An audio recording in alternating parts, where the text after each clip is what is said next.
জানি না কেন হঠাৎ কোনো কারণ নেই, কিচ্ছু নেই, কারো কারোর জন্য খুব অন্য রকম লাগে, অন্য রকম।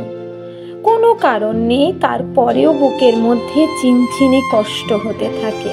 কারোকে খুব দেখতে ইচ্ছে হয়, পেতে ইচ্ছে হয়, কারোর সাথে খুব ঘনিষ্ঠ হয়ে বসতে ইচ্ছে হয়, সারা জীবন ধরে সারা জীবনের গল্প করতে ইচ্ছে হয়। ইচ্ছে হওয়ার কোনো কারণ নেই, তারপরও ইচ্ছে হয়। ইচ্ছের কোনো লাগাম থাকে না, ইচ্ছেগুলো এক সকাল থেকে আরেক সকাল পর্যন্ত জ্বালাতে থাকে প্রতিদিন। ইচ্ছেগুলো পূরণ হয় না, তারপরও ইচ্ছেগুলো বেশরমের মতো পড়ে থাকে, আশায় আশায় থাকে। কষ্ট হতে থাকে, কষ্ট হওয়ার কোনো কারণ নেই, তারপরেও হতে থাকে। সময়গুলো নষ্ট হতে থাকে।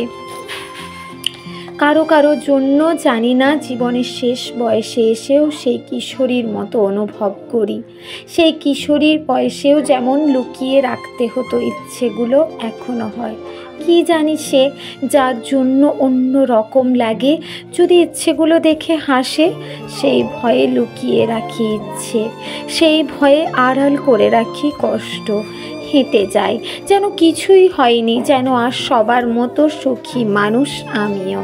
হেঁটে যাই, কত কোথাও যাই, কিন্তু তার কাছেই কেবল যাওয়া হয় না যার জন্য লাগে। কারো কারো জন্য এমন অদ্ভুত অসময়ে বুক ছিঁড়ে যেতে থাকে কেন? জীবনে কত কাজ বাকি, কত তাড়া, তারপরেও সব কিছু সরিয়ে রেখে তাকে ভাবি। তাকে না পেয়ে কষ্ট আমাকে কেটে কেটে টুকরো করবে জেনেও তাকে ভাবি। তাকে ভেবে কোনো লাভ নেই জেনেও ভাবি। তাকে কোনো দিন পাবো না জেনেও তাকে পেতে চাই। তাকে পাবো না জেনেও পেতে চাই।